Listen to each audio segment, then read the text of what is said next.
जय मसीह की। मेरा नाम सरस्वती है। मैं नेपाल की रहने वाली हूँ। मैं एक हिंदू परिवार से थी और मैं अभी यहाँ पर रायपुर पंजाब में रह रही हूँ। मेरा बचपन यहीं चंडीगढ़ में गुजरा और फिर हम नेपाल गए। नेपाल जाके फिर मेरी शादी हुई। शादी के बाद फिर हमारा शादी में थोड़ा सा खटपट हो गया।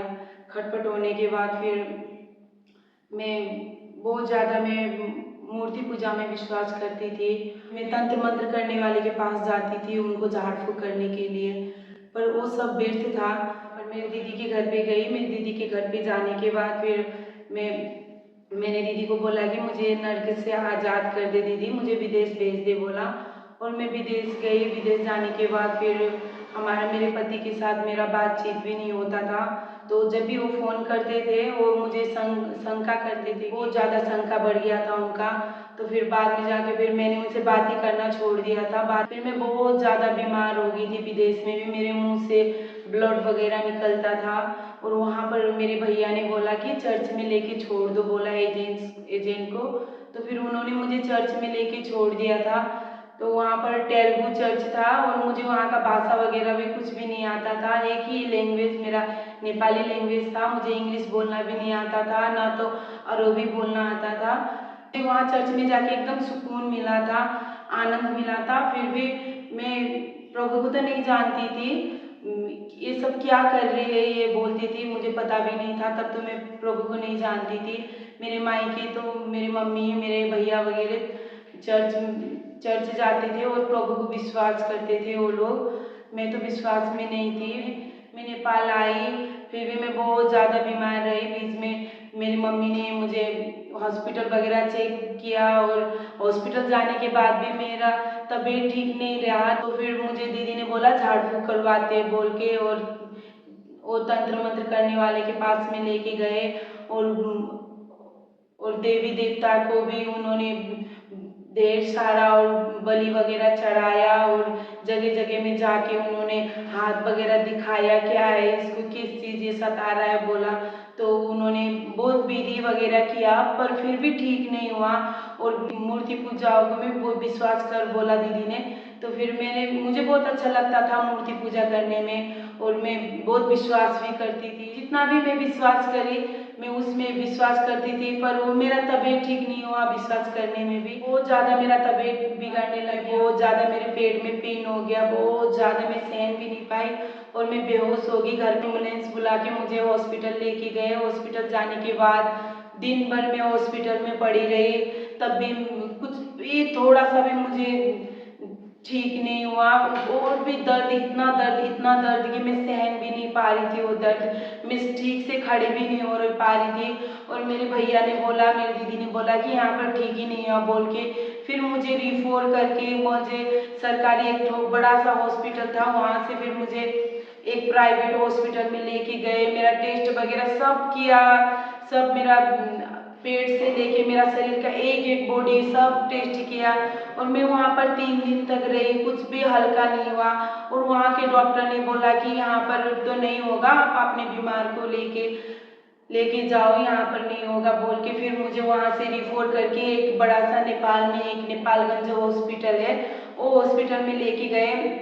तो वहाँ पर भी बोला कि उन्होंने यहाँ पर तो ये ठीक नहीं हो पाएगा, हम तो नहीं देखेंगे इसको बोला। तो एक डॉक्टर थे, वो डॉक्टर के बाद दूसरे डॉक्टर आए तो आके मेरी मम्मी रोने लगे और बोला कि एक बार आप देख लो बोला। उन्होंने बोला कि अब तो ईश्वर के हाथ में है बोला। तो फिर मेरे भैया ने बोला कि मुझे, बहन अब तो प्रभु में विश्वास कर लो, अपना पश्चाताप कर लो, पाप वगैरह स्वीकार कर लो और बोला। तो फिर मैंने मन मन में फिर मैंने बोला मैं कैसे छोड़ सकती हूँ, मैं भगवान को मानती थी, मैं दूसरे धर्म को मानूं बोले। मैंने बोला, भैया रोने लगे मेरे पास में आके बहुत। मेरे भैया, मेरा पेट दर्द करता था, मेरा पेट वगैरह मलते थे भैया, तो प्रार्थना करते थे पेट में हाथ रख रख के। और बहुत ज़्यादा प्यार करते थे मेरे भैया, बहुत ज़्यादा। मेरी मम्मी रोती थी उस समय में, मेरे भैया भी बहुत रोते थे।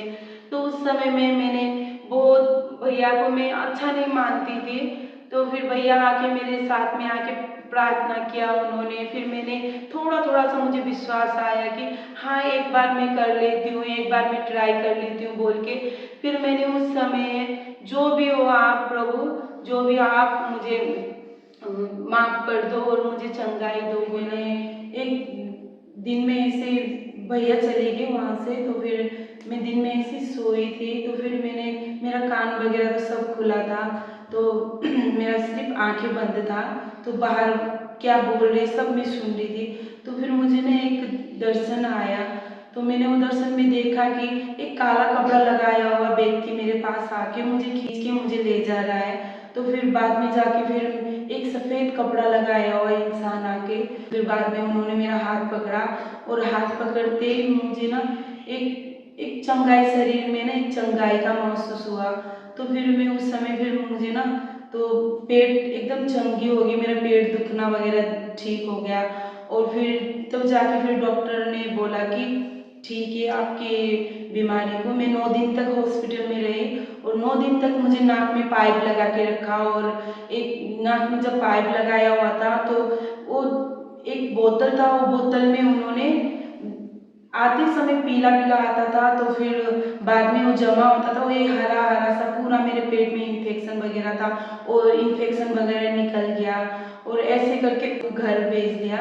तो फिर मैं चर्च गई, चर्च में जाके फिर मैंने प्रार्थना किया प्रभु से। मैं बहुत, मेरी बड़ी गवाही है कि मैं उस समय में चंगी होगी, और मुझे प्रभु ने छुआ। और उस समय डॉक्टर ने भी मना कर दिया था, हम बचा नहीं पाएंगे बोल के, और ऑपरेशन वगैरह करने के लिए बोला था। ऑपरेशन भी नहीं हुआ मेरा, और मैं अभी जिंदा हूँ, अभी मुझे प्रभु ने चंगाई दिया, मैंने नया जीवन पाया, और मैं प्रभु को धन्यवाद बोलती हूँ। फिर मेरे पति इंडिया से घर आए, और घर में आके वो मुझे लेने के लिए आए, उनसे मेरी बातचीत होने लगी, उन्होंने माफ़ी मांगा, मुझे माफ़ कर दे बोल के।